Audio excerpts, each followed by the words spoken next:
सन 1984, रांजणस्थान, धनगवाडी. सुंदरा, अगं झालं की नाही तुझं? पांड्या आपल्या बायकोला म्हणजे सुंदराला आवाज देत म्हणाला.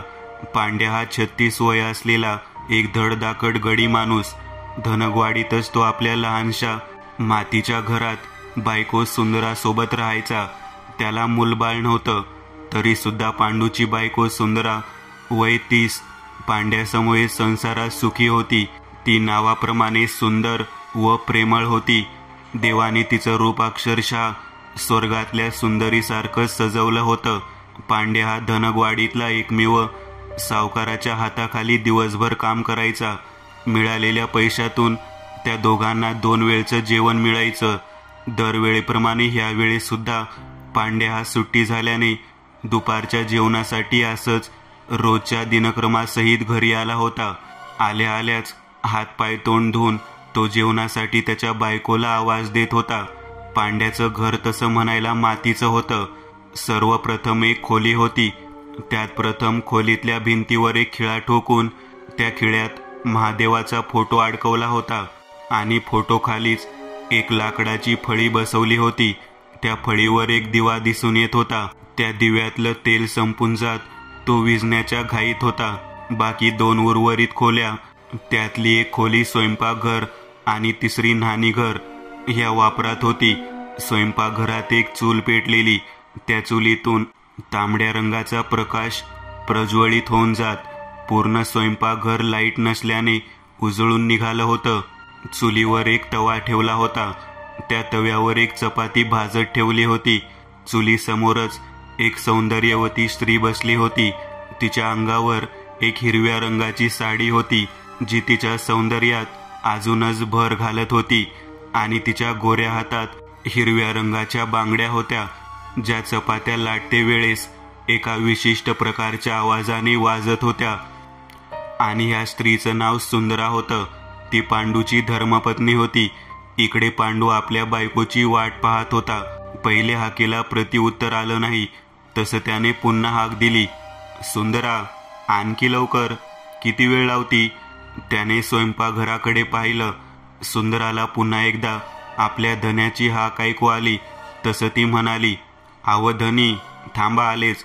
सुंदरा बाहेरच्या दिशेने पाहत मोठ्यानेच म्हणाली व तिने आपल्या गौरवर्ण हाती एक गोल ताट घेतलं व त्या ताटात 3 चपात्या ठेवल्या व त्यासोबतच एक भाजी ठेवली व वाढलेलं ताट ती आपल्या हाती घेत जागेवरून उठली आणि बाहेरच्या दिशेने जाऊ लागली.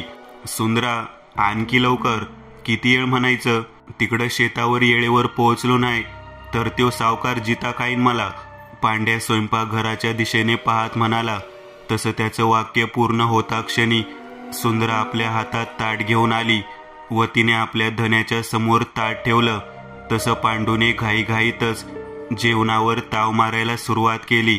आव धनी, आरामात खावा की ठसका लागल, सुंदरा पांडूकडे पाहत म्हणाली. परंतु पांडूने तिच्या बोलण्यावर लक्ष दिलं नाही. काही वेळाने त्याचं जेवण उरकलं. तसं थोडा वेळ विश्रांतीसाठी तो तिथेच डोळे बंद करून बसला. तसं आपलं सर्व काम झाल्यावर सुंदरा त्याच्या बाजूला येऊन बसली व म्हणाली, आहो धनी, आज घरला लवकर या. जास्त वेळ शेतावर थांबू नका, आमुषा आहे आज. सुंदरा पांडूकडे चिंताग्रस्त नजरेने पाहत म्हणाली. तसं तिच्या ह्या वाक्यावर त्याने धाडदिशी आपले दोन्ही डोळे उघडले व तिच्याकडे पाहत म्हणाला, काय म्हणालीस? आमुषा आहे आज? पांडूने भीतच एक औंढा गिळला. होय, आणि आज त्या हवेलीतून काही बाई बाहेर येत्या म्हणून सांगती, लवकर या. सुंदरा असं म्हणतच आपल्या जागेवरून उठली व आपल्या स्वयंपाकघरात गेली. तसं पांडू सुद्धा काही क्षण विचार करतच उठला व म्हणाला, चल येतो मी. पांड्याने आपल्या जागेवरून उठता क्षणी हे वाक्य उद्गारलं. तसं आतून घाईघाईतच सुंदरा धन्याजवळ चालत आली व म्हणाली, आव हे घ्या. तिने आपल्या बांगड्यांनी भरलेला गोरा हात पुढे केला व म्हणाली. तिच्या हातामध्ये एक तावीज होतं. तीच ती आपल्या धन्याच्या रक्षणासाठी देत होती. परंतु असं काय होतं की ज्याचा पांडूच्या जीवाला धोका होता? त्याने आपल्या बायकोच्या हाताकडे पाहिलं व तो तावीज आपल्या हातात घेतला आणि मग गळ्यात घातला. चल ये तुम्ही. पांडूने तो तावीज आपल्या गळ्यात घातलं. लागलीच तो सावकाराच्या शेतावर जाण्यासाठी निघाला. तो गेला तसा सुंदरा सुद्धा स्वयंपाकघरात निघून गेली. तसं इकडे भिंतीवर बसवलेल्या महादेवाच्या फोटोसमोर जळणाऱ्या दिव्याची वात सापासारखी सफेद रंगाचा धूर उडवत विझली गेली.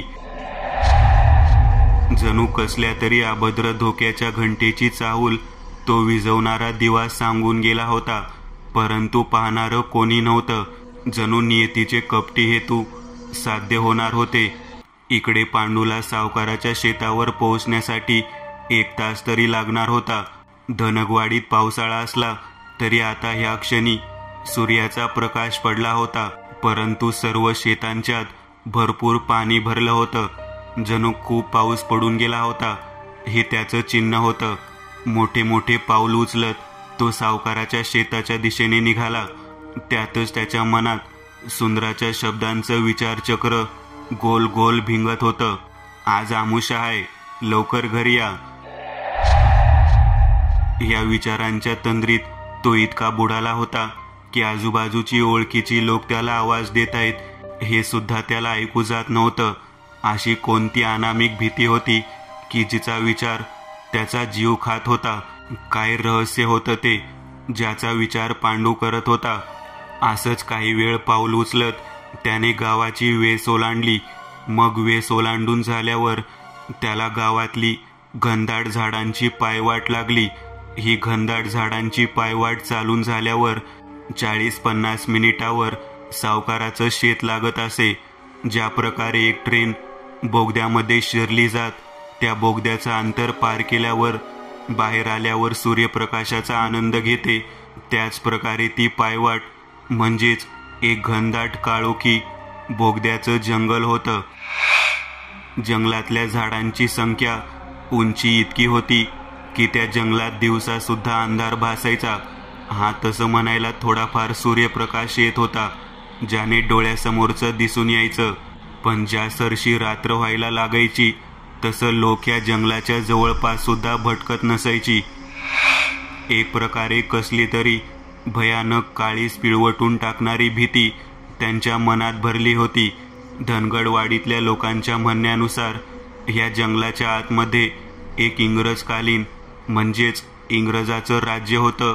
त्यावेळेस त्यांनी बांधलेली एक भली मोठी हातावर न मोजता येणारी कित्येक तरी संख्यामय खोल्यांची हवेली होती आणि त्या हवेलीत कसल्या तरी नकारात्मक शक्तीचा वास होता. धनगडवाडीतल्या लोकांच्या म्हणण्यानुसार इंग्रजांनी कसली तरी विधी त्या हवेलीत त्यांच्या जातीच्या चेटकिनीतर्फे करून घेतली होती.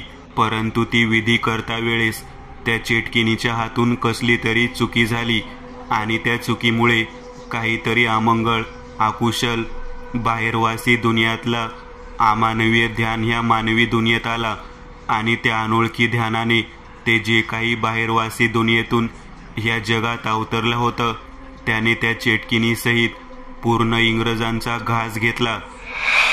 शरीराची चिरफाड करून त्या अनैसर्गिक सैतानाने रक्ताची होळी खेळली. परंतु त्या हवेलीत काय शिरले, त्याची जात काय, पिशाच आहे की पिशाचीन, हे मात्र गावकऱ्यांना माहिती नव्हतं. ते एक गूढ रहस्य होतं ज्यावरून अद्याप तरी पडदा हटला नव्हता. गावकऱ्यांना फक्त अर्धसत्य माहिती असून त्यांच्या मते हवेली कशाने तरी झपाटलेली आहे असं होतं व अमावस्येच्या दिवशी त्या हवेलीतून काही बाई बाहेर येत सावजाच्या शोधात पूर्ण जंगल पिंजून काढत होतं आणि जर का त्या पाशवी हिडीस ध्यानाच्या हाती कोणी लागलंच तर दुसऱ्या दिवशी त्याची फक्त शरीराची सफेद रंगाची चाटून पुसून खाल्लेली हाडं मिळली जायची. पांडूने मोठ्या ढेंगा टाकत सावकाराचं शेत गाठलं. सावकाराच्या शेताला लागूनच अजून खूप सारी शेतं होती. परंतु आज अमावस्या असल्याने भीतीपोटी कोणीही भात लावणीसाठी आलं नव्हतं. पांडू सावकाराच्या शेताजवळ पोहोचला तसं सावकाराने दात ओठ खातच पांडूकडे पाहिलं व खेकसतच म्हणाला, काय रे, अर्धा तास लेट आलाय तू. माझा आलाय का तुला की तुझ्या बापाची जमीन आहे ही? कधी पण यायचं, कधी पण जायचं. सावकार अगलीच्या शब्दांचा वापर करत खेकसतच म्हणाला. पांडू सावकाराच्या शब्दांवर खाली डोकं घालून म्हणाला, "आव सावकार." पांडू इतकेच उद्गारला असेल की त्याचं अर्धवाक्य तोडतच मध्ये सावकार म्हणाला, "माझ्याशी तोंडवर करून बोलायचं नाही काय?" पांडूने फक्त मान हलवली. तसं सावकार पुढे म्हणाला, "जा काम कर जा, नाहीतर आजचे पैसे कापले समज. आणि अर्धा तास उशीर झालायस ना, तर तुला सुट्टी बी आज अर्धा तास उशिराच भेटेल."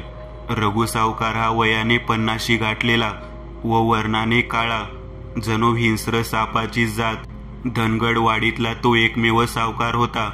लोकांसमोर जरी तो चांगल्याचा मुखवटा लावून फिरत असला तरी तो खूपच तापट, वासनांधीश, कपटी, नीच स्वभावाचा होता. त्याच्या या अशा स्वभावामुळे कोणीही सावकाराच्या तोंडी लागत नव्हतं. तसंही सावकार आता काही केल्या आपल्या रागाअभावी ऐकून घेणार नाही हे पांडूला कळून चुकलं होतं. म्हणूनच तो गपगुमान शेतात कामासाठी निघून गेला. मनुष्य हा प्राणी कोणतेही काम जर पूर्ण मन लावून करत असेल तर कामामुळे वेळ कशी निघून जाते हे त्याला कळतच नाही. त्याच प्रकारे काम करता करता वेळ कशी निघून गेली हे पांडूला कळलंच नाही. एव्हाना 5 वाजून जात सर्व मजूर आपापल्या घरदारी निघून गेले.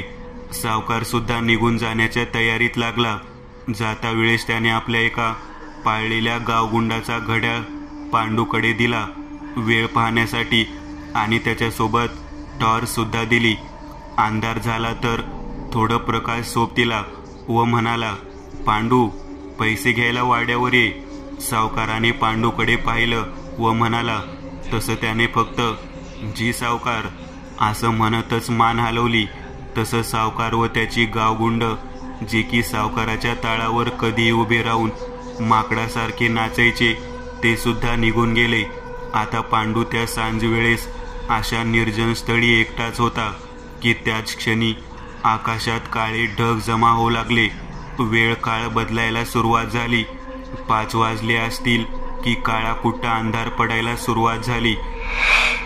गुडूपासं गुडमय अंधार चारही बाजूंना पसरलं. ज्या अंधारात कोण आपला घात करण्यास टपलंय हे दिसून येत नव्हतं. आणि आज अमावस्या असल्याने कोणीही आपल्या शेतावर कामासाठी आलं नव्हतं. त्याच कारणाने सर्वीकडे एक चिडीचूप शांतता पसरली होती. विलक्षण अशी, कधीही न पाहिलेली शांतता. त्याच शांततेत रातकिड्यांचा भयपद्य संगीतमय कीर्तन आता सुरू झालेला, जे त्या शांततेत भयानकता आणून देत होतं. आजूबाजूला गावात कधी कधी सळसळ जाणवत होती. तसं त्या सळसळणाऱ्या गवताकडे तो एकटक आपल्या भेदरलेल्या नजरेने पाहत होता. परंतु ते जे काही कीटक होतं ते विजेच्या कडाडण्याला भिवून बिळाच्या बाहेर काही येत नव्हतं. अशातच एकदाचे 5:30 वाजले गेले. पावसाने रिपरिप करायला सुरुवात केली. त्यातच गुलाबी रंगाच्या विजा सुद्धा मोठा आवाज होत कडाडल्या जाऊ लागल्या. पांडूने बाजूच्या एका चांगल्या झऱ्याच्या पाण्याने चिखलाने माखलेले हातपाय धुवून साफ केले आणि तो घरी जाण्यासाठी निघाला. शेतावरच्या बांधावरून तो घरी जाण्यासाठी निघाला होता, कारण पायवाट तीच होती. रस्ते अद्याप तरी उपलब्ध नव्हते. पावसाने जोर धरायला सुरुवात केली होती. थेंब थेंब पडणाऱ्या पावसाने आता वादळाचं रूप घेतलं होतं. पांडूने पावसापासून वाचण्यासाठी वाण्याच्या दुकानामधून एक पिवळ्या रंगाचं प्लास्टिक विकत घेतलेलं.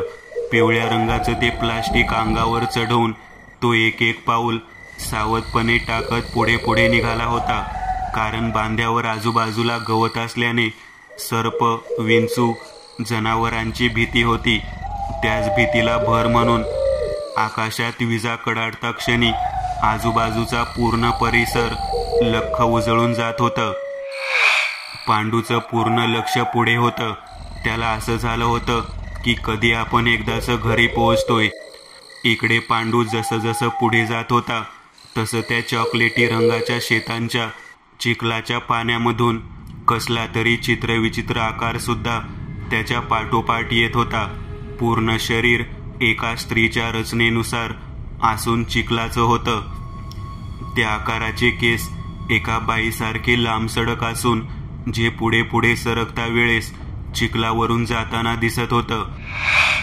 पण आश्चर्यकारक गोष्ट अशी होती की इतक्या चिखलात सुद्धा ते केस माखले नव्हते, नाही त्या केसांना चिखल लागलं होतं.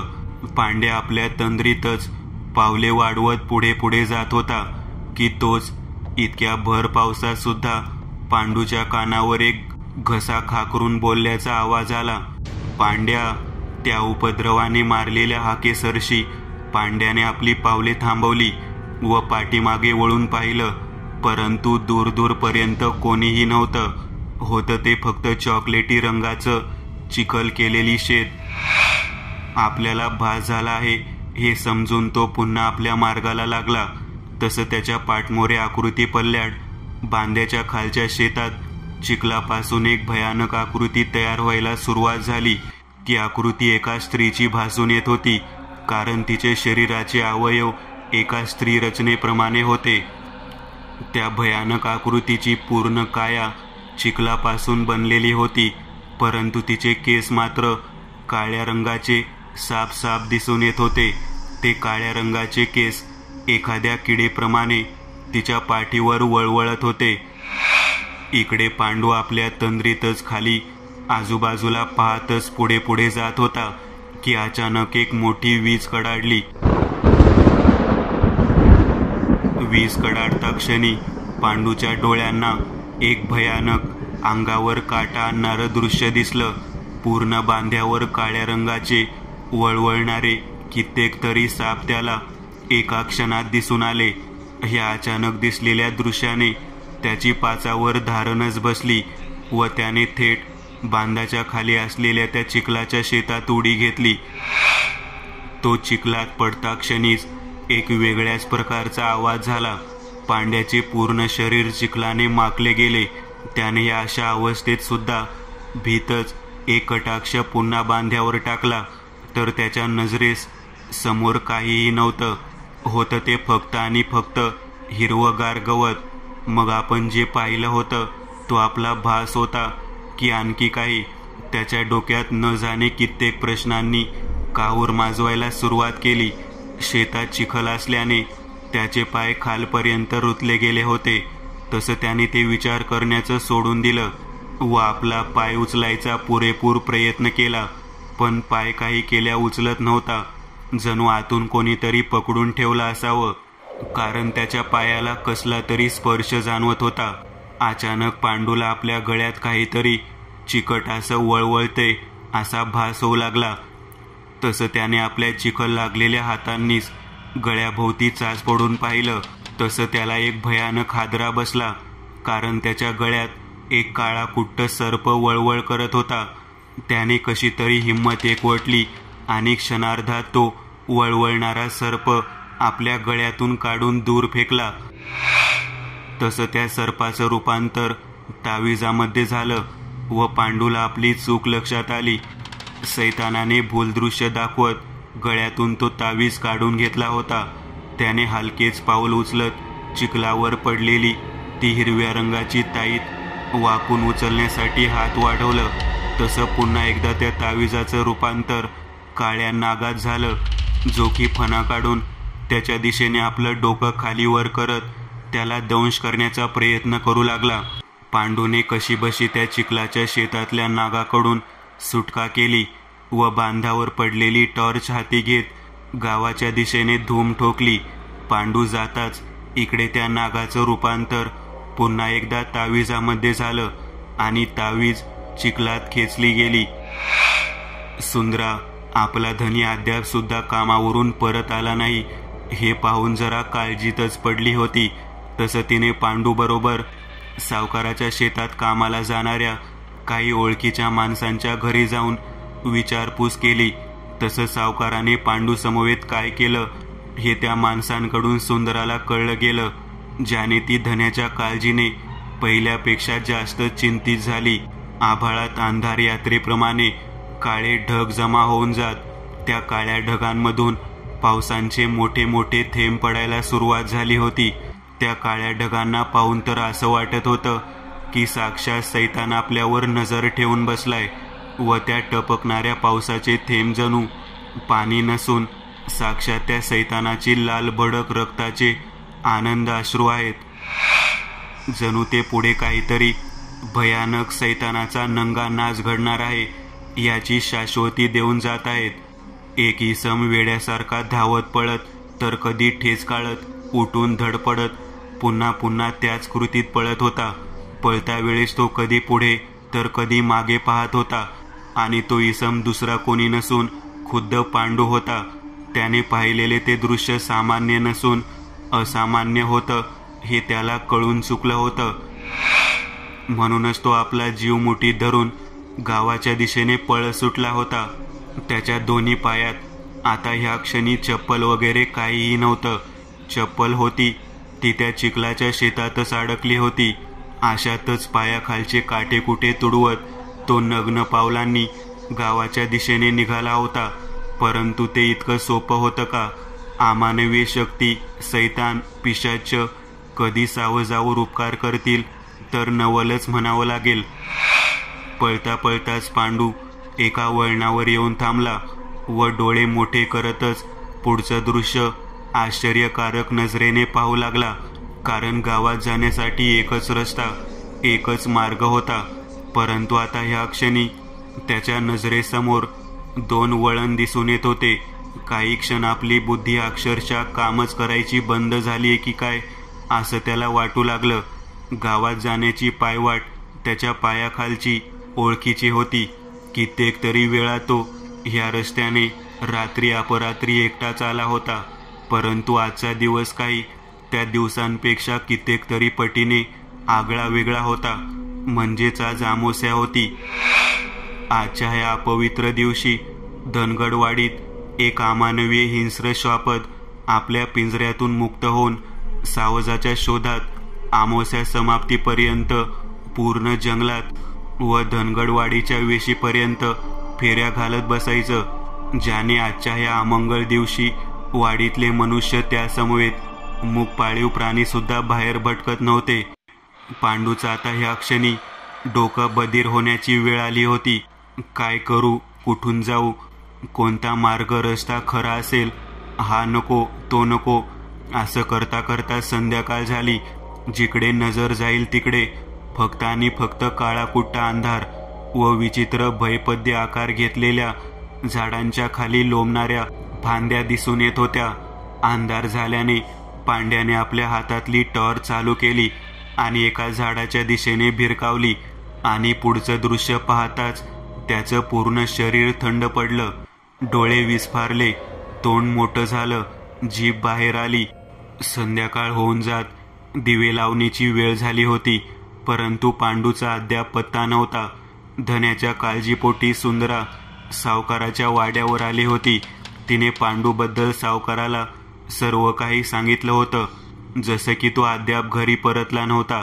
सावकाराने सुद्धा थोडा वेळ पांडूची वाट पाहायचं ठरवलं. कारण पैसे घेण्यासाठी तो वाड्यावरच येणार होता. सावकार, त्याची गावगुंड व सुंदरा या सर्वांच्या नजरा वाड्याच्या दारापाशी खिळून राहिल्या होत्या. पांडू येईल आणि सर्व ठीक होऊन जाईल असं सावकाराला वाटत होतं. परंतु दरवाजामधून अद्याप कोणीही आत आलं नव्हतं. वेळ पुढे ढकलली जात अंधार पडायला सुरुवात झाली होती. धन्याच्या चिंतेपायी सुंदराने तर रडायला सुरुवात केली. तसं तिला सावकाराच्या बायकोने धीर दिला तेव्हा ती थोडा वेळ गप्प राहिली. सावकाराची नजर सुंदराकडे गेली तसं त्यांनी औंढाच गिळला. कारण आज अमावास्या असल्याने ते जे काही अकराळ विक्राळ बाहेरच्या दुनियेतून आलेलं, म्हणजे ते जे काही हवेलीत वास्तव्यास आहे ते आज सुटणार होतं. अंधारात लपून सावजाशी खेळ खेळत त्याच्या हाडामासांचे लचके तोडून आपली कधीही न संपणारी भूक भागवणारं होतं. सावकार विचार करतच आपले दोन्ही हात एका विशिष्ट प्रकारे चोळत बसलेला की तोच एक मोठा ढगांवर ढग आपटल्याचा आवाज झाला. दोन दगड घासावे आणि 7-8 ठिणग्या उडाव्या. हुबेहूब त्याच प्रकारे ढग घासले जात वेडीवाकडी गुलाबी रंगाची वीज चमकली. काही क्षण सर्व काही उजळून निघालं जात. वाड्यात जमलेल्या सर्वांच्या नजरेस वाड्यापासून खाली असलेली पूर्ण धनगवाडी व त्यासोबतच जंगलातल्या झाडांच्यात लपलेला तो रक्तपिपासू महाल दिसला, जो पाहता क्षणीच सर्वांच्या डोळ्यात भय भरून आलं.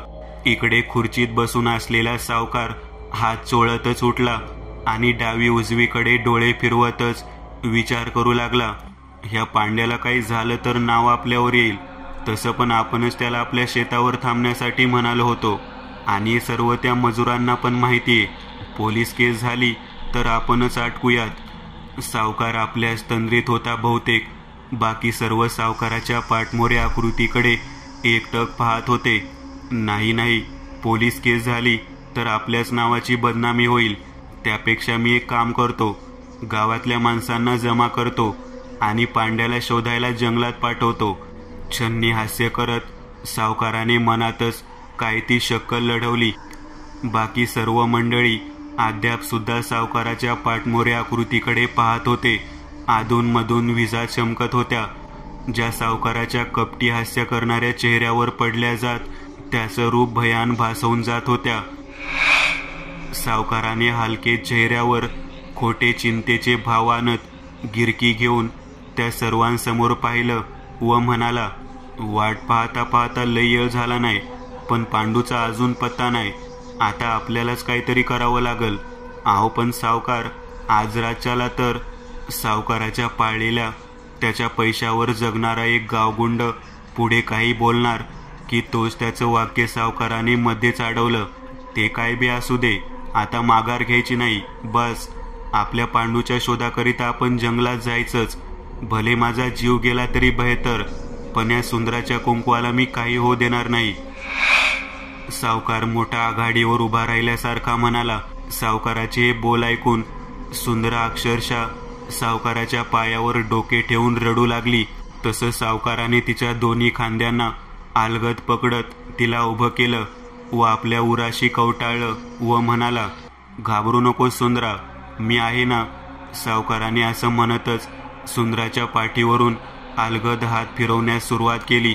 त्या कपटी नीच प्रवृत्तीच्या माणसाची वासना जणू उफाळून आली होती. इतकी नौजवान स्त्री पाहून जणू तो वासना मोहित झाला होता. सावकाराचं हे रूप फक्त त्याच्या गावगुंडांनाच माहिती होतं, जे आता ह्या क्षणी विचित्र किळसवानं हास्य करत सावकाराच्या मिठीत असलेल्या सुंदराकडे तर कधी सावकाराकडे पाहत होते. सावकाराची बायको मात्र भोळी बाबडी होती. तिला आपला नवरा खूप सज्जन आहे असंच वाटत होतं. आता ह्या क्षणी सुद्धा सुंदरा सावकाराच्या मिठीत हुंदके देत रडत होती व सावकार तिच्या गोऱ्या पान पाठीवरून हात फिरवत होता. तसं त्याची नजर हलकेच आपल्या पत्नीवर गेली. त्या सरशी त्याने कसं तरी स्वतःच्या वासनेला आवर घातला. सुंदराला दोन्ही हातांनी बाजूला सारत सावकाराने एक कटाक्ष आपल्या पत्नीवर व सुंदराकडे टाकला आणि आपल्या गावगुंड्यासोबत धनगडवाडीत आले. धनगडवाडी गावात तसं म्हणायला सावकाराची खूप इज्जत होती. त्यासोबतच पूर्ण वाडीत सावकाराशिवाय कोणी श्रीमंत नव्हता, म्हणून गावात सावकाराचा धाक होता. 15-20 मिनिटात सावकाराच्या गावगुंडांनी वाडीतल्या 9-10 माणसांना सावकाराने बोलावले असं सांगून गावातल्या मोठ्या वाड्याच्या झाडासमोर बोलावलं, जिथे गावातलं काही बाई ग्रामपंचायत भरण्याचं किंवा इत्यादी काम व्हायची. काही वेळाने सर्व लोक त्या वडाच्या झाडाखाली जमले. तसं सावकाराने आपल्यामुळे पांडू हा जंगलात अडकला आहे असं न सांगता तो फक्त जंगलात अडकला आहे असं सांगितलं. त्यानंतर आपण सर्वांनी त्याला शोधायला जायला हवं असं ते म्हणाले. परंतु आज अमावास्या असल्याने मनात भीती निर्माण होत सर्वांचा नकार येत होता. त्यांच्या मते आपण स्वतःहून बिळात जाणारा सर्प पाहिलाय आणि त्याच बिळात हात घालून आपला मूर्खपणा दाखवतोय असा होत होता. सर्वप्रथम कोणी जायला तयार होईना. तसं सावकाराने पुन्हा एकदा आपला रामबाणाप्रमाणे असलेला फसवा भावनाहीन बाण बाहेर काढला व त्या लोकांवर मारत म्हणाला, गावकऱ्यांनो, आज तुम्ही सर्व मला मदत करण्यास नकार देताय, पण जर अशीच वेळ तुम्हा कोणावर आली तर मग काय कराल? सावकाराचा प्रथम प्रश्न ऐकताच तिथे जमलेल्या गावकऱ्यांची चर्चा होऊ लागली आणि इकडे सावकाराच्या चेहऱ्यावर आपण टाकलेल्या जाळ्यात सावज बरोबर अडकलंय हे पाहून एक कपटी हास्य पसरलं व तो अजून थोडं चेव चढवत बोलू लागला. सांगा ना गावकऱ्यांनो, काय कराल तुम्ही, सांगा, सावकार पुन्हा एकदा म्हणाला. आणि इकडे पुन्हा एकदा जमावात कुजबूज सुरू झाली. अरे गावकऱ्यांनो, एकदा माझ्या वाड्यात जाऊन पहा की त्या पांडूच्या बायकोची काय हालत झाली येते. बिचारीने सकाळपासून एक कण सुद्धा पोटात घातला नाहीये, सावकार मोठ्यानेच म्हणाला. इकडे सावकारासोबत थोडं दूर त्याचे गावगुंड चेले उभे होते. त्यांच्या सावकाराच्या या प्रश्नावर कुजबूज सुरू झाली. सावकारांना कसं माहीत रे की त्या पांड्याची बायको सकाळपासून उपाशी आहे म्हणून? सावकार तर सकाळपासून आपल्याच बरोबर आहे ना, सावकाराचा एक गुंड म्हणाला. त्यावर सावकाराच्या दुसऱ्या गुंडाने आपल्या साथीदाराला समजावला. अरे भाऊ, आपला सावकार म्हणजे एक नंबरचा हरामखोर माणूस आहे. आता तो हे सगळं मुद्दाम बोलतोय कारण गावची माणसं जंगलात जायला तयार व्हायला पाहिजेत, समजलं का? त्या दुसऱ्या गावगुंडाचं हे वाक्य पूर्ण होता क्षणी सावकाराने त्या दोघांकडे पाहिलं व एक मंद स्मित हास्य करत भुवया उडवल्या.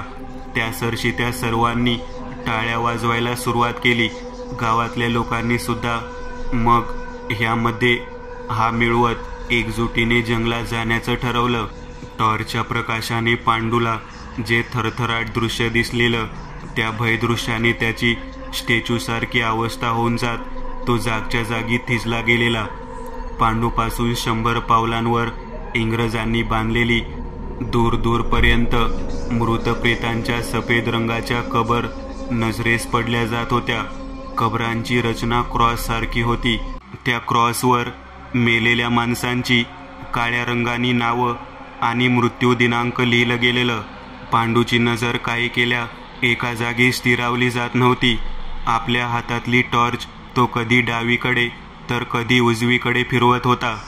टॉर्चचा प्रकाश सुद्धा मग समोर येणाऱ्या अंधाराला कापत पुढचं दृश्य पांडूच्या नजरेस आणून द्यायचं काम चोख पार पाडत होता.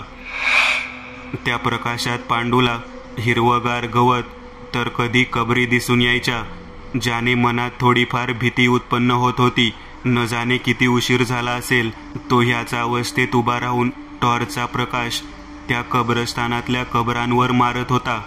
जणू तो संमोहित झालेला व संमोहित होऊन जात हे विसरून गेलेला की आपल्याला ह्या जंगलामधून बाहेर पडायचंय.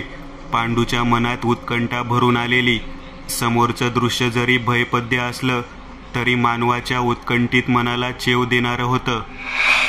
एक एक पाऊल वाढवत पांडू संमोहितरित्या उत्तेजित झाल्यासारखं चालू लागला व त्याने ती इंग्रजांची कब्रस्तान गाठलं.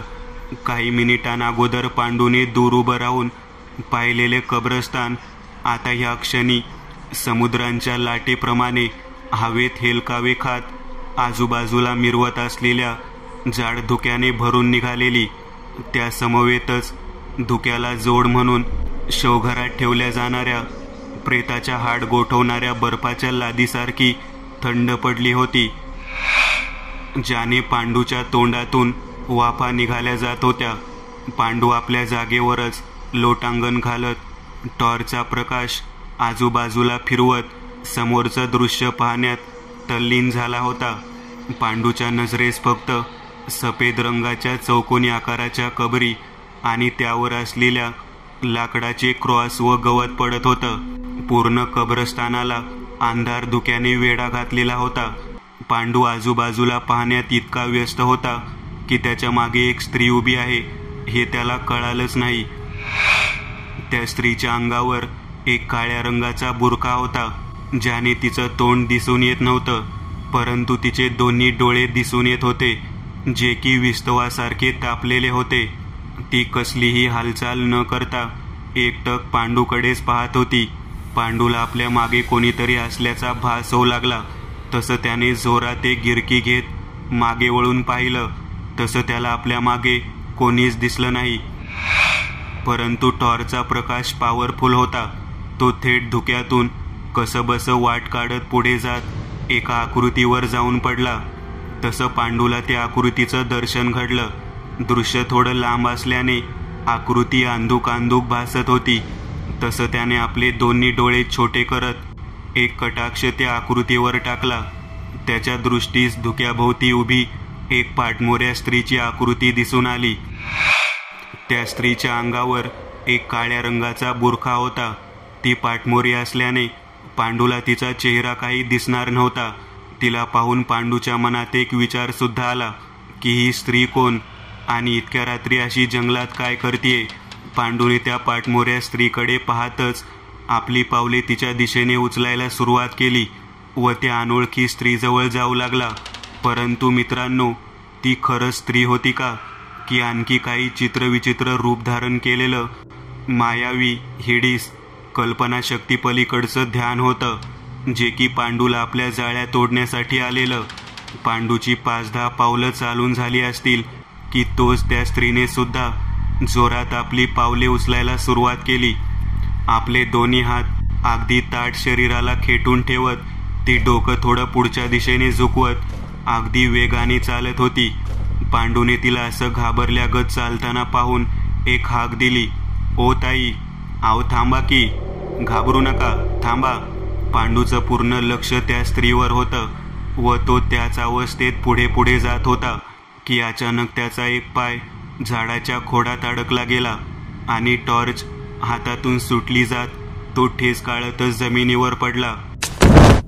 पडता क्षणीच त्याचं तोंड जमिनीच्या दिशेने होतं. त्या कारणाने त्याच्या कपाळावर थोडीशी जखम झाली गेली. त्यातून थोडंफार रक्त बाहेर येऊ लागलं. पांडू आपल्या डोक्याला हात लावत कपाळाला लागले का ते पाहू लागला. तसं त्याच्या हाताला थोडाफार लाल रंगाचं रक्त लागलं. पांडू दोन्ही पाय जमिनीला टेकवून बसला होता. पांडूच्या पुढ्यात असलेली टॉर्च चालू आहे व जमिनीवर पडून ती आपल्या जागेवरच डावीकडून उजवीकडे अशी फिरत आहे आणि तीच ते पिवळ्या रंगाचं प्रकाश सुद्धा त्याच प्रकारे समोर पडला जात आहे. इकडे पांडूला कसली तरी जाणीव होऊ लागली आपल्या पुढ्यासमोर कोणीतरी उभा असल्याची. पांडूने आपल्या कपाळावरचा हात बाजूला सारला व एक कटाक्ष पुढे टाकला. तसं त्याला डावीकडून उजवीकडे हलणाऱ्या टॉर्चच्या प्रकाशात तीच स्त्री दिसली, जी की आता ह्या क्षणी पांडूच्या फक्त 20-25 मीटर दूर पाठमोरी उभी होती. पांडूने तिच्या दिशेने पाहताच पुन्हा एकदा तिला हाक दिली, "ओ ताई, आहो घाबरताय कशाला? मी पण तुमच्यासारखा." पांडूचं पुढचं वाक्य पूर्ण होतो की नाही होतो की तोच त्या क्षणी त्या स्त्रीने पांडूच्या दिशेने मंद गतीने आपलं डोकं वळवायला सुरुवात केली. मग पांडूने सुद्धा गप्प राहण्याचा पवित्रा घेतला, कारण त्याला तिचा चेहरा पाहायचा होता. मंद गतीने त्या स्त्रीचं शरीर व डोकं पांडूच्या दिशेने वळलं गेलं आणि त्याच क्षणी पांडूला तिचा चेहरा दिसला नाही, कारण बुरख्याने तिचं तोंड झाकलं होतं. पांडूने एक वेळ त्या स्त्रीला खालून वरपर्यंत निहाळलं. तोच काळ्या रंगाचा बुरखा व पायात त्याच काळ्या रंगाचे लेडीज बूट होते. पांडूची नजर तिच्या हातांवर गेली. तसं त्याला तिच्या सफेद रंगाच्या दोन्ही हातांवर बोटांना उगवलेली धारधार नख दिसली. पांडूने एक वेळ त्या स्त्रीला पाहून भीतीने औंढा गिळला आणि दोन्ही हात जमिनीवर टेकवत आधार घेत उभा राहिला. "आहो ताई, कोण तुम्ही आणि इतक्या रातच्याला या जंगलात काय करताय?" पांडूच्या या वाक्यावर त्या स्त्रीने कसलीही प्रतिक्रिया दिली नाही. तिने फक्त आपला एक डावा हात त्याच्या दिशेने केला. पांडूला तिच्या या कृतीचं काही एक कळालं नाही. काही क्षण वेळ निघून गेला. तसं पांडूला तिच्या खुणेचा अर्थ कळाला. पांडूने हळूच मागे वळून पाहिलं, परंतु मागे काळाकुट्टा अंधार होता आणि रातकिड्यांची किरकिर होती. पांडूच्या प्रथमदर्शनी पाहिलेल्या नजरेस काही एक दिसलं नाही. तसं त्याने पुन्हा एकदा समोर पाहिलं. त्या स्त्रीचा हात अद्याप सुद्धा समोरच होता. तसं त्याने दुसऱ्यांदा पुन्हा एकदा मागे पाहिलं, परंतु त्याच्या नजरेस फक्त अंधार दिसून आला. त्या व्यतिरिक्त अन्य त्याला काही एक दिसले नाही. पांडूने पुन्हा एकदा त्या स्त्रीकडे पाहण्यासाठी आपली मान पुढच्या दिशेने वळवण्यास सुरुवात केली की तोच त्या क्षणी आकाशात एक वीज चमकली. पूर्ण जंगल विजेच्या विचित्र कडाडणाऱ्या आवाजासरशी काही क्षणासाठी का असेना चमकून निघालं आणि त्या लकलकणाऱ्या गुलाबी उजेडात पांडूला तो भव्य दिव्य धनगड महाल दिसला. ज्या महालाबद्दल पांडूने इतक्या वर्ष फक्त ऐकलेलं व ज्या महालाबद्दल न जाणे कित्येक रक्तरंजित झपाटलेल्या सैतानाचा नंगा नाच माजवणाऱ्या घटना त्याने कथे स्वरूपात आपल्या आईवडिलांना गावकऱ्यांकडून ऐकल्या होत्या. त्या घटनेचा साक्षीदार पांडू आता ह्या क्षणी होणार होता. पांडूच्या डोळ्यांसमोर काही क्षणापुरताच तो देखावा दिसला गेलेला. पांडूने पुन्हा एकदा ज्या दिशेला तो महाल दिसला तिकडे पाहिलं तसं पुन्हा एकदा आकाशात वीज चमकली. सर्व काही ठरल्याप्रमाणे घडलं गेलं. तोच आवाज, तोच लख्ख प्रकाश पसरला आणि त्या प्रकाशात पांडूला पुन्हा एकदा तो धनगड महाल दिसला. पांडूची पाचावर धारण बसली. श्वास फुलू लागले, हातपाय थरथरू लागले. पांडूच्या पाठीमागून आलेले हसू होतं. लालसा, क्रोध, वासना, राग, भूक या सर्वांनी भरलेलं हे छन्नी हास्य होतं जे ऐकताच पांडूच्या अंगावर सरकन काटा उभा राहिला. चरचरणाऱ्या बल्बप्रमाणे एकावर एक विजा चमकत होत्या, ज्याने असं भासून येत होतं की अंधारात प्रकाश जणू लपंडाव खेळत आहे. पांडूच्या कानांवर आलेल्या त्या भयानक हास्यासरशी त्याने मंद गतीने मागे पाहण्यास सुरुवात केली. पूर्ण शरीर त्याने मागच्या बाजूस फिरवलं आणि समोर एक कटाक्ष टाकला. त्याच्या पुढ्यात टॉर्चच्या पिवळ्या धमक प्रकाशात ती 7-8 फूट सामान्य मनुष्य उंचीपेक्षा मोठी स्त्री उभी होती, जिला पाहून आता ह्या क्षणी पांडूला भयंकर भीतीने ग्रासायला सुरुवात केली. पांडूने हळूच टॉर्चकडे पाहिलं व खाली वाकून तिला उचलण्यासाठी हात वाढवला आणि इकडे त्या बुरखा घातलेल्या स्त्रीने आपला एक हात चेहऱ्याजवळ घेऊन जायला सुरुवात केली. जणू लपलेला चेहरा ती दाखवणार होती. पांडूचा एक हात टॉर्चजवळ आणि लक्ष मात्र त्या स्त्रीच्या कृतीवर होतं.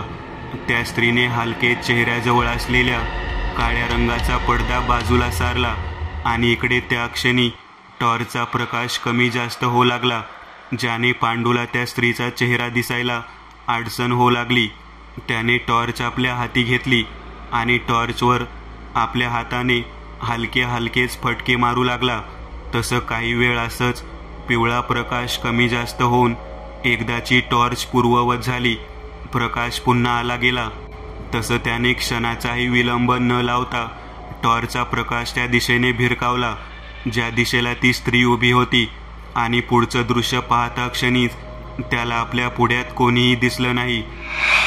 त्या जागेवरून आता फक्त गुडघ्यानेवढं जाड धुकं जाताना दिसत होतं. काही वेळ तो असंच त्या स्त्रीला शोधण्याचा प्रयत्न करू लागला.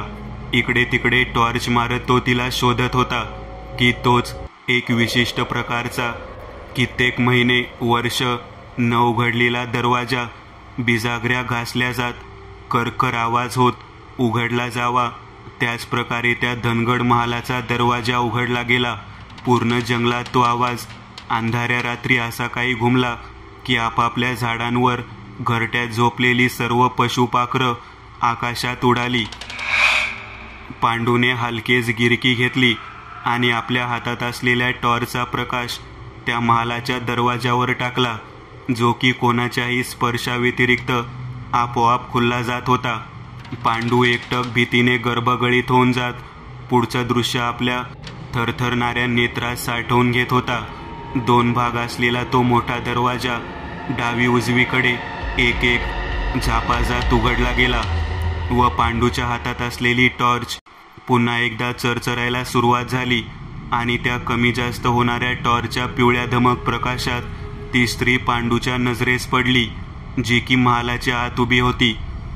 चुना पोतल्यासारखा सफेद रंगाचा अमानवीय चेहरा, काळसर्पाच्या विषासारखे ओठ व लाल रंगाची जीभ, धारधार पिशाच्यासारखे टोचकुले दात आणि चमकणारे लाल विस्तवधारे रंगाचे डोळे व त्यात एक छोटासा काळा टिपका.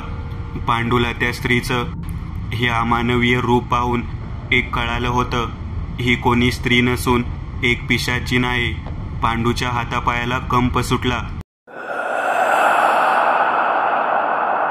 लकवाग्रस्त झाल्यासारखी त्याची अवस्था झाली. त्या पिशाचिनीने पांडूकडे पाहिलं व लाल रंगाची जीभ ओठांवर फिरवली आणि एक छन्नी हास्य दिलं, जे पाहून पांडूला आता हृदयविकाराचा झटका येणंच बाकी होतं. त्या पिशाचिनीने आपल्या लाल डोळ्यांनी व छन्नी हास्यासहित पांडूकडे पाहिलं. मग आपला धारधार नख असलेला हात त्याच्या दिशेने केला व पाचही बोट विशिष्ट प्रकारे खुणावत त्याला आपल्याकडे बोलावू लागली. ये आत ये, मी काही नाही करणार तुला. घोगरा भरडा स्त्री पुरुष असा हा मिश्रित आवाज ऐकून पांडूने नाही नाही असं म्हणतच मागे मागे जायला सुरुवात केली, जे पाहून ते पिशाचीन भयंकर अतिभयंकरपणे चवताळली गेली. तिचे पिवळ्या रंगाचे डोळे आता ह्या क्षणी जणू आगोकत तांबड्या रंगात बदलून निघाले आणि आपल्या मुखातून एक भयंकर कांठळ्या बसल्या जातील अशी किंकाळी फोडून तिने हवेतच पांडूच्या दिशेने मार्गक्रमण केलं. पांडूने हे कल्पनेच्या आवाक्याबाहेरचं दृश्य उघड्या डोळ्यांनी पाहायला सुरुवात केली. समोरून पांडूचा मृत्यूकाळ त्याचा घास घेण्यासाठी अमानवीय वेग पत्कारत येत होता. परंतु पांडूला जणू आपल्या मृत्यूची भविष्यवाणीच कळाली होती. तो फक्त डोळे फाडून समोर हवेतून येणाऱ्या त्या पिशाचनीला पाहत होता. तोंड उघडं होतं, परंतु आवाज मात्र घशात अडकला होता की तोच एका मोठ्या वाहनाचा धक्का एक लहान वाहनाला बसला जावा आणि तो लहान वाहन त्या धक्क्याने हवेत उडावा. हुबेहूब त्याच प्रकारे पांडूला त्या पिशाचनीने आपल्या दोन्ही हातांनी पांडूच्या छातीला स्पर्श करता क्षणीच तो हवेत उडाला. वेग, बळ, ताकद सर्व काही अमानवीय मानवी क्षमतेच्या आवाक्याबाहेर होतं. पांडूला बसलेल्या त्या धक्क्यासरशी तो थेट पाठमोराच हवेत उडाला. मागे 15-20 मीटरवर एक झाड होतं, बोरीचं झाड. त्या झाडावर जाऊनच तो पडला गेला. असंख्य वेदना, लहरी, शब्दात वर्णन करण्यापलीकडच्या तीव्र वेदना पांडूच्या शरीरात झाल्या गेल्या. बोरीच्या झाडाचे काटे हातापायांत, मासांत, डोक्यात, डोळ्यांमधून घुसली जात बुबळं फुटली गेली. डोळ्यांच्या खोबण्यातून लाल रंगाचं रक्त बाहेर पडलं.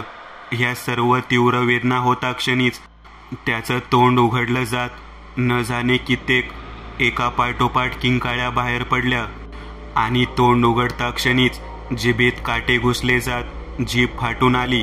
ती पिशाचीन आता ह्या क्षणी त्या बोरीच्या झाडाखाली उभं राहून खिदळत तर कधी छन्नी हास्य करत त्याच्या या अवस्थेवर हसू लागली. इकडे त्या जंगलात सावकार आणि गावातली माणसं मशाली दिवट्या पेटवून अंधारात पांडूचा शोध घेत होती आणि त्या सर्वांच्या कानांवर एका पाठोपाठ कित्येक किंकाळ्या ऐकू आल्या, ज्या की मनुष्याच्या होत्या.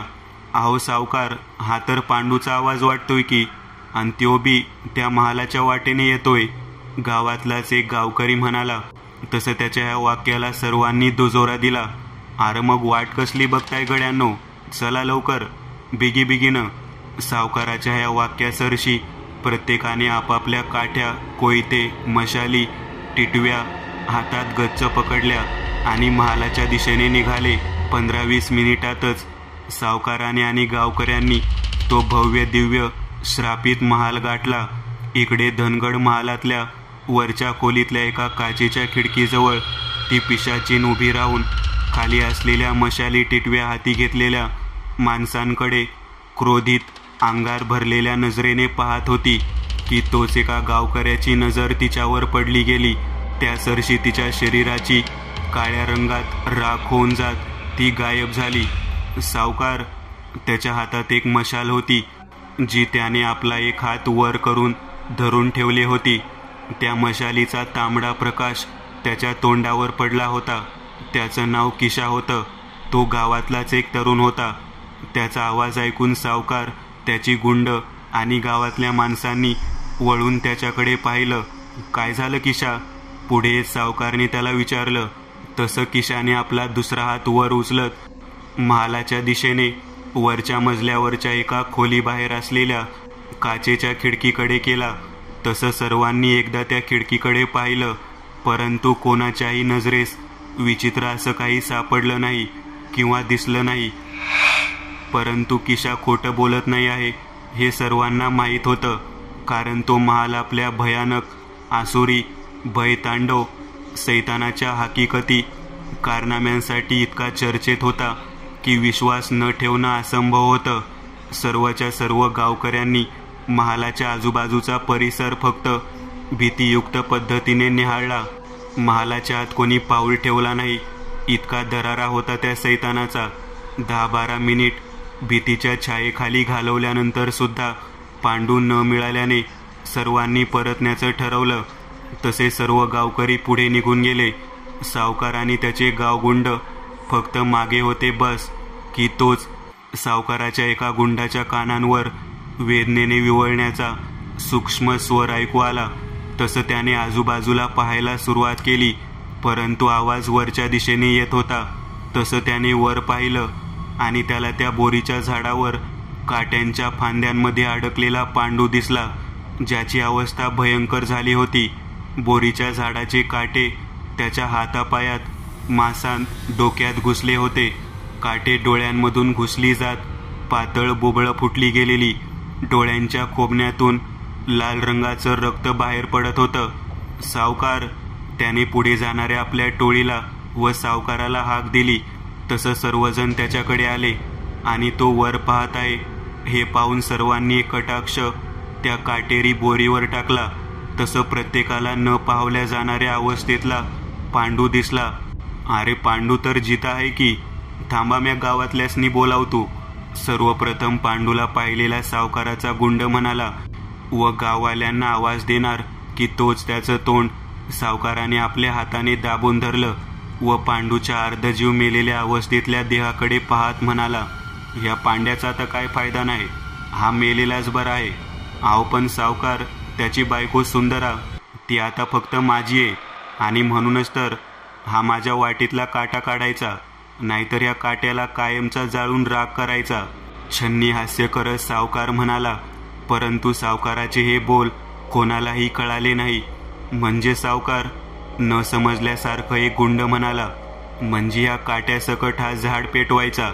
छन्नी हास्य करत सावकार म्हणाला आणि त्याच्या या वाक्यासरशी आकाशात वीज कडाडली. मशाली टिटव्या पेटण्यासाठी आणलेला रॉकेलचा डब्बा बरोबरच होता.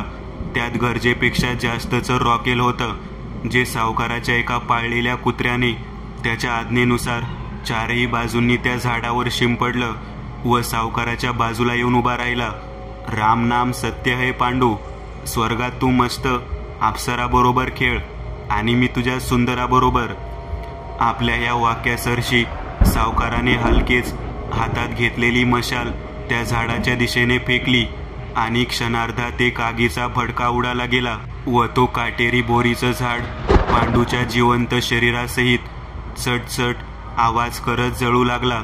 सावकाराने त्याचे साथीदार त्या जळणाऱ्या झाडा बाजूला उभे राहून पांडूच्या हातपाय झाडणाऱ्या प्रेताकडे पाहत होते. त्या सर्वांच्या चेहऱ्यावर जळणाऱ्या झाडरूपी चितेचा तांबडा प्रकाश पडलेला. ते सर्व त्या झाडाकडे पाहून हसत एकमेकाला टाळ्या देत होते. शेवटी कलियुग आहे, विजय असत्याचा होता. पुढे जाऊन सावकाराने स्वतःच्या पोटूशी बायकोला फास देऊन सुंदराशी विवाह केला. 24 वर्षानंतर सकाळचा ऊन चारही दिशेना पडला होता. धनगड महाल आणि पांडूला जाळलेलं ते बोरीचं झाड तसंच काळं निळं होऊन पडलेलं दिसत होतं. तोच त्या झाडाच्या खोडामागून भस्कन पांडूचा अर्धमास जळालेला पांढऱ्या बोबळाचा चेहरा पुढे आला. युगे युगे कलियुगे, विजय असत्याचाच. मित्रांनो, आज पुरतं एवढंच. तुम्हाला जर काही गोष्ट आवडली असेल तर नक्की लाईक करा. तुमच्यापैकी बरेचसे जण व्हिडिओ लाईक न करताच पळून जातात, पण हा जर व्हिडिओ तुम्ही लाईक केला तर मला जरा बरं वाटेल. आणि असेच भारी भारी व्हिडिओ बनवायची माझ्यात एनर्जी येईल. त्यामुळे नक्की लाईक करा. आणि अजूनही कोणी या चॅनलला सबस्क्राईब केलेलं नसाल तर लगेच सबस्क्राईब करून टाका. आणि बाजूची घंटी ती मात्र दाबायला विसरू नका. देवाची घंटी आहे ती. चला तर मग पुन्हा भेटूया अशीच एक आगळी वेगळी गोष्ट घेऊन पुढच्या